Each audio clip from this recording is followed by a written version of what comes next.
heard about employment and growth in the previous session.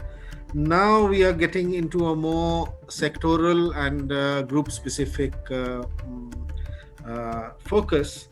And if we look at the 2012 to 18 period, which corresponds to both output and employment data that is available. In fact, it should be 2019, but I don't think any one of us has looked at the 2019 numbers very carefully because they only came out a few days ago. The second, of course, period is on which we really have only one side of the data and not the other, which is not very, or which is sort of incomplete, which is from 2018 and pre-COVID, which is 2020, before the COVID, right? And here, of course, we have output data, right? Controversies notwithstanding, right?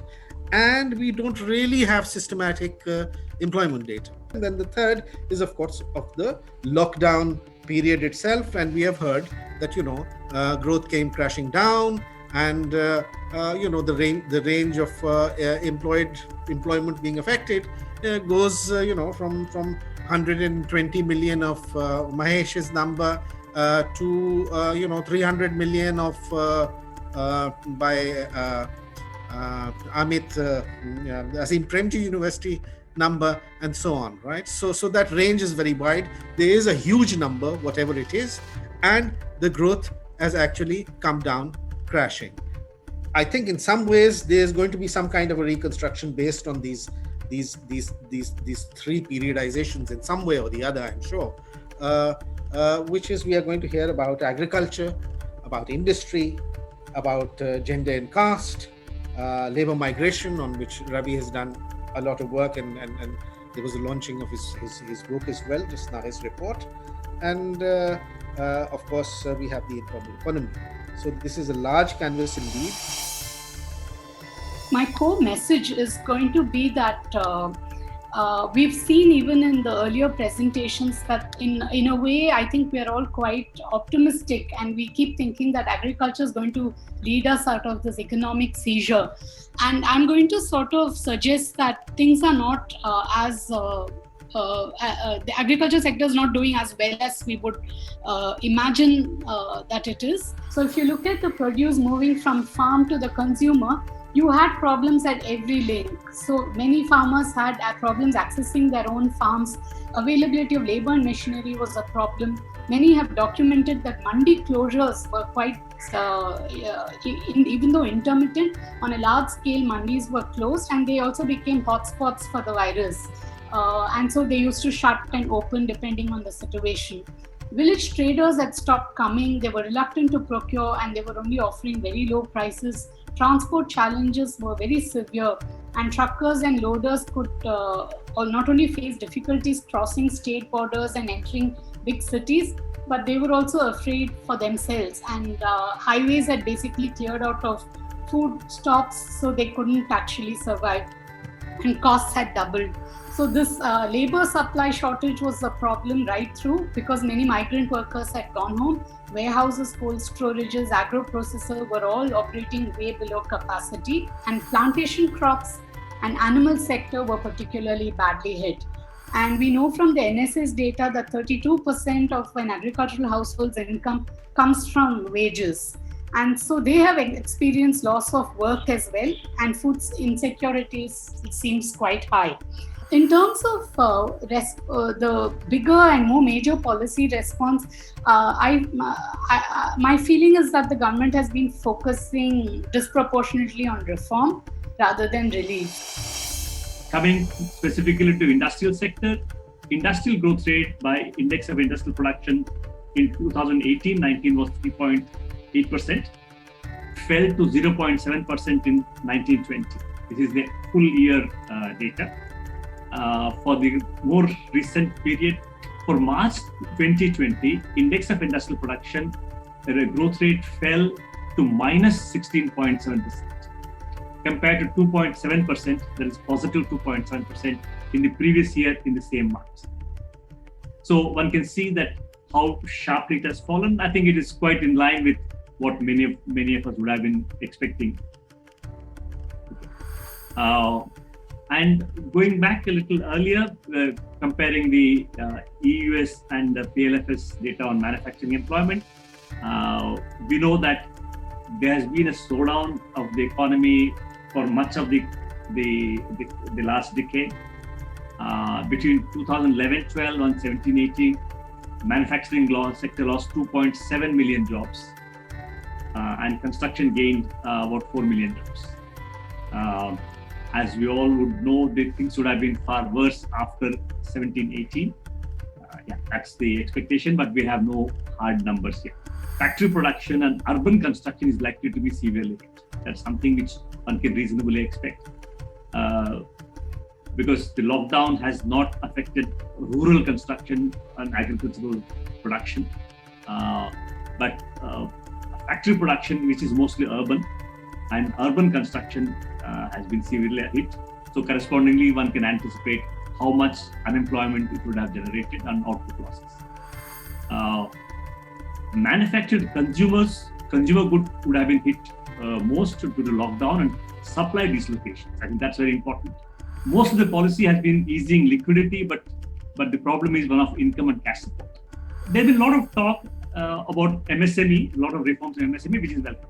Small and self-employed enterprises are likely to be most affected after regions. Hence, the policy focus on MSME is welcome. MSMEs will be increasingly about services, not about manufacturing. My impression is that this is basically intended to facilitate services industry, and not manufacturing. And this is going to make it comfortable for most of registered companies to be listed under MSMEs. If you look at the list, 99% of registered companies and 70% of listed companies are likely to qualify for categorizations MSMEs. Now they can get additional benefit under MSME. So this entire move of redefinition is to help larger enterprises and not really the informal enterprises and the smaller ones. It has been estimated that women are going to be more vulnerable to losing their jobs compared to men, globally speaking. In other words, in absolute numbers, number of women who lose jobs is going to be larger than the number of men. So you see also a caste difference. And here you have SC, ST, OBC and upper caste as individual categories, and then broken down again between male and female. Between rural and urban. I also have a male and female, but I didn't put that here, between rural and urban. But ST seems to have generally fared, relatively speaking, better compared to Dalits. The dramatic shift really comes between March and April 2020. So March covers 1 week of the lockdown, and then of course April is completely locked down.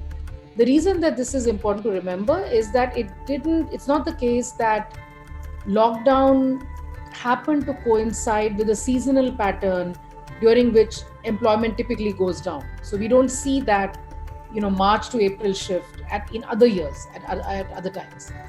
When we look at the changes due to the lockdown in India, contrary to the global figures that I presented earlier, actually, for men in India, the absolute numbers of men who had jobs before the lockdown was higher than the absolute numbers of women, and the absolute numbers of men who lost jobs in April 2020 is higher than the absolute numbers of women who lost jobs, right? So if you look at it this way, then it seems like the gender dimension in India is more adverse towards men rather than gender dimension of the job losses is more adverse towards men rather than towards women. If you compare the group of men who were employed pre-lockdown and compare that to the group of women who were employed so conditional on being employed pre-lockdown, women were 23.5 percentage points less likely to be employed post-lockdown. While on the one hand, women have suffered relatively more relative to men post-lockdown, But when you look at some of the women who do have jobs, who are still working, one of those is the category of ASHA workers, who are exclusively women, right? So these jobs are almost reserved for women. These are women who obviously have jobs in the post-lockdown period as they had before. And in fact, they are now the backbone of the health system that is crucial to getting data on the spread of the pandemic and also to pandemic control strategies. Now, these women, from all accounts, are poorly paid, at a very high risk of getting infected, very little protective gear. They have been ostracized and they have been targets of stigma and violence because of the stigmatization associated with COVID. And because of the fact that they are in direct contact with households who might have members with the disease. The pandemic has again, actually, it's not only India, but globally, the pandemic has exposed the vulnerability of labor migrants everywhere. Of course, India has been unique because we have never ever seen this scale of desperation, the scale of a response from the migrants, and the kind of exodus that we saw.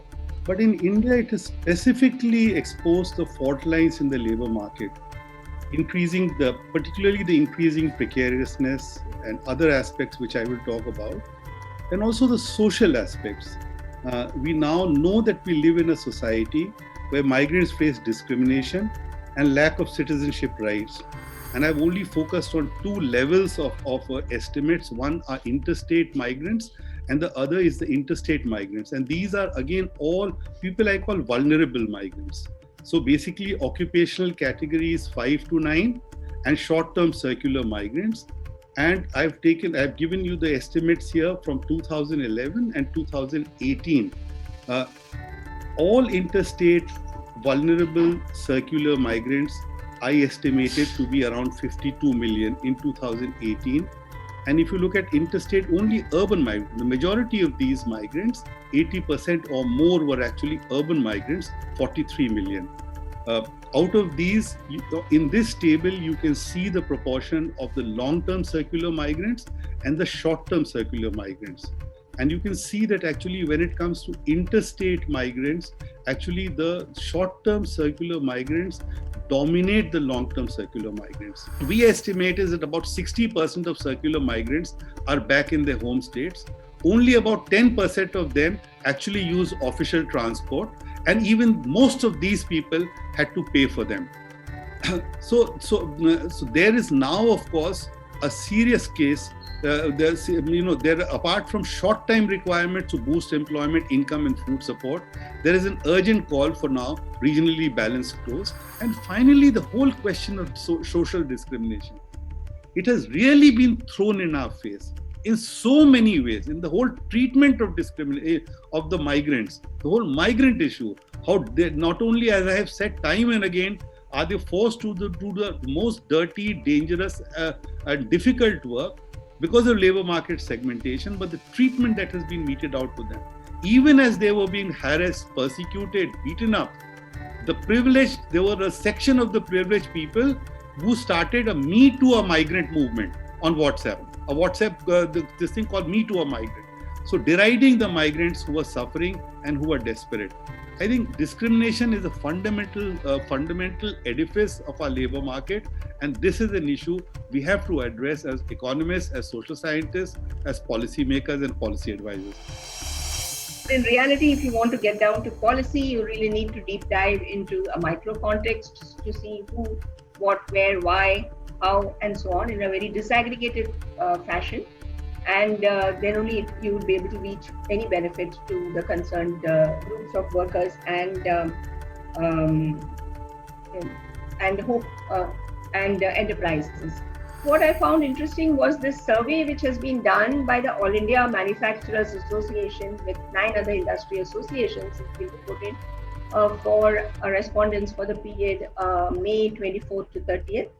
And 42,000 odd MSMEs were interviewed, or respondents from these MSMEs were interviewed.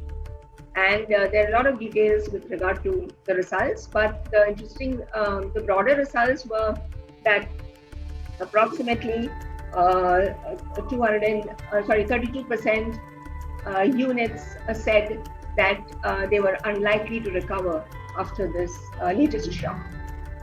And 29% said they would recover, but it would be very slow and it would take up to 6 months to recover. So labor market reforms require Social Security. There again, we had Professor Kannan talk about it, and to some extent Professor Ravi as well. I was never a great fan of cash transfers, but in this context, it really seems one method.